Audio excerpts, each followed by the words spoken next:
Being able to make cordage from natural materials might not seem like the most interesting topic, but in terms of primitive living, it's one of the most practical and useful skills that you can master, and so that's what we're going over today. Now there's all sorts of things that you can make natural cordage out of. Anything from, of course, flax, the inner bark of species like elm and basswood, dogbane. Here I've got a string that's made out of something called snake grass, which is actually an ornamental species that's escaped and grows wild in a lot of the tropical areas.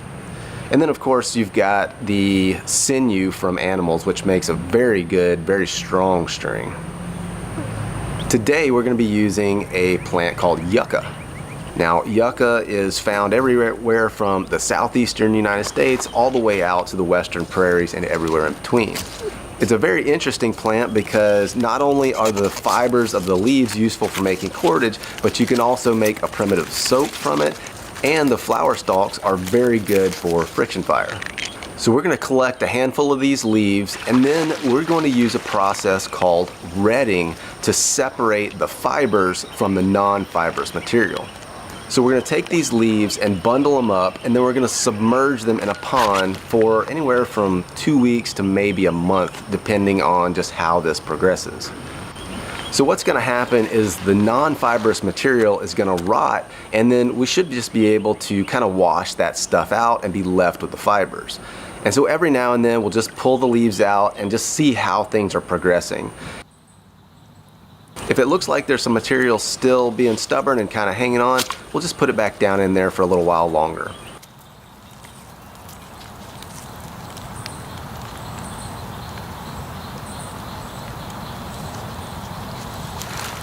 Now eventually when you pull the leaves out, all the non-fibrous stuff just gets kind of goopy and will wash out.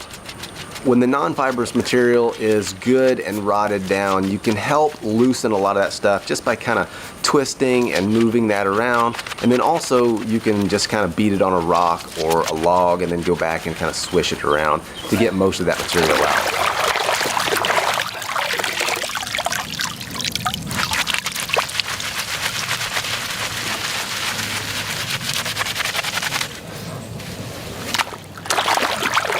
Now a word of warning here, the retting process does stink because you are literally rotting this material out, so be prepared for that.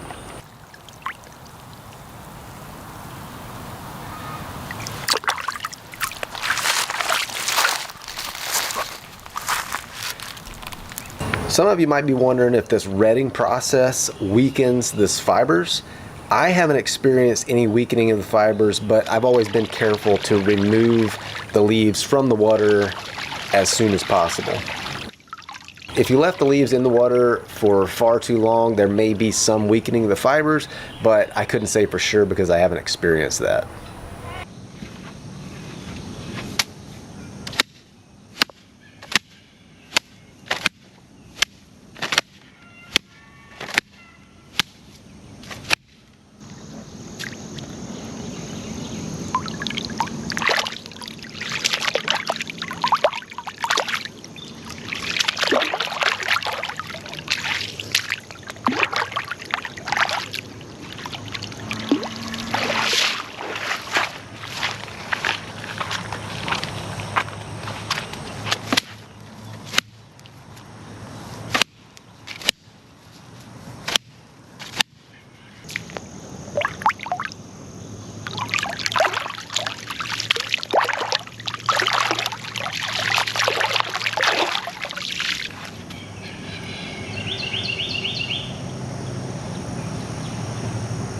Once it dries, a lot more of that just kind of fluff will come out, and you'll be left with these perfectly clean fibers. So we're going to be using the reverse twist method of cordage making. This is the way that two-ply cordage has been made for thousands and thousands of years. So I'm going to start by separating some of these larger bundles into smaller, more manageable bundles that we can easily grab and add into our string as we move forward.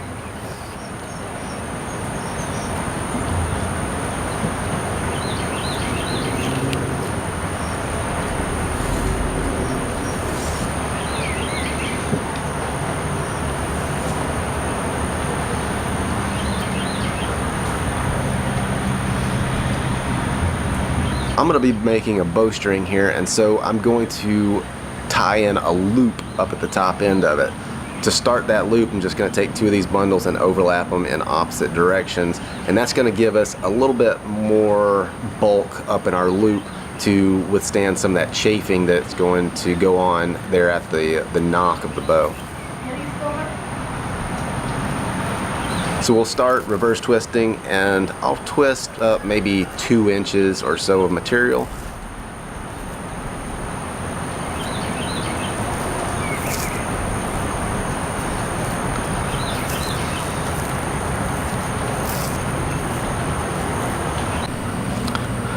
So with the reverse twist method, I'm going to take the top bundle, pinch it in between my thumb and forefinger, and I'm going to roll it away from me, and I'm going to capture the bottom bundle between my forefinger and my middle finger, and I'm going to twist that back to me. Now the bottom bundle becomes the top, and I'm going to repeat that process. Thumb and forefinger, twist, you see I'm rolling it away, roll it over and capture this, and then twist that back to me. Reverse twist. Roll away, capture, twist back. Roll away, capture, twist back. Once I'm done with that reverse twist in that 2-inch knock loop section, I'm just going to take the bundles and kind of lay them on top of each other, and then I'll continue that reverse twist down into the main body of the string.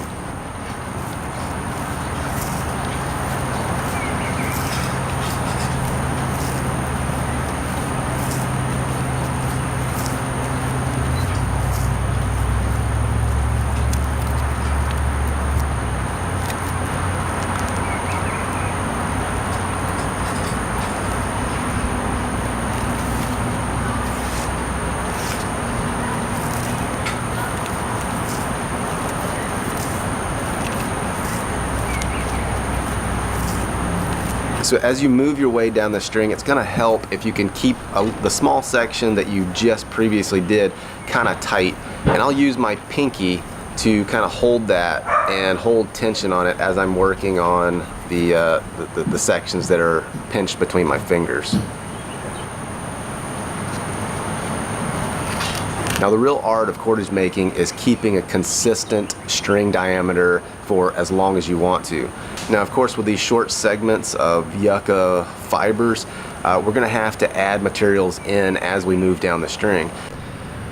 So as you're working your way down these bundles, it's eventually just going to kind of taper out to nothing. And so as your bundles start to get smaller in diameter, you're going to have to add extra material in to kind of beef those up. Now the way I'm going to do this is I'm just going to take an extra piece of material, I'm going to lay it in here so that I've got some extra laying over, and I'm going to take this top bundle, twist it over, and then I'm going to take this and lay it back down on that bottom bundle and continue on. Now I'm back to just my 2 bundles with extra material laid in there, and you can't even tell where it's laid in. So every time your bundle starts to get a little small, you just need to add a small extra piece in there, and in that way you can end up with a string of indefinite length. With that method, there's no tag ends to burn off, but it does take a little bit of practice to get those things to lay just perfect on the string.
Once our string is as long as we need it, I'll just keep reverse twisting on out and just kind of let it taper out naturally before finishing off with a simple knot.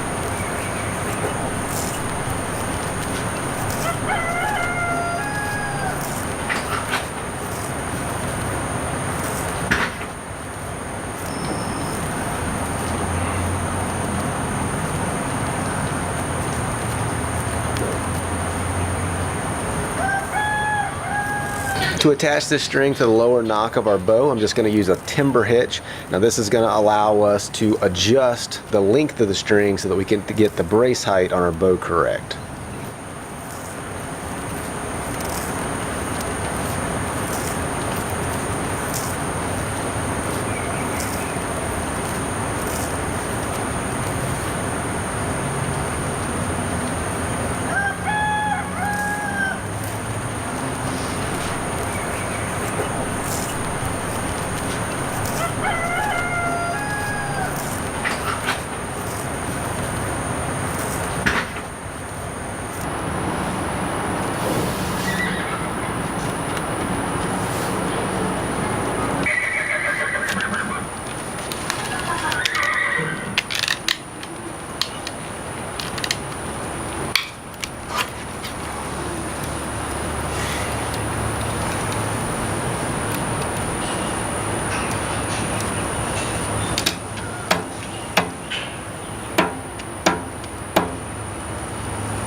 All right, folks, I hope you enjoyed that and learned some stuff, and we'll see you on the next one.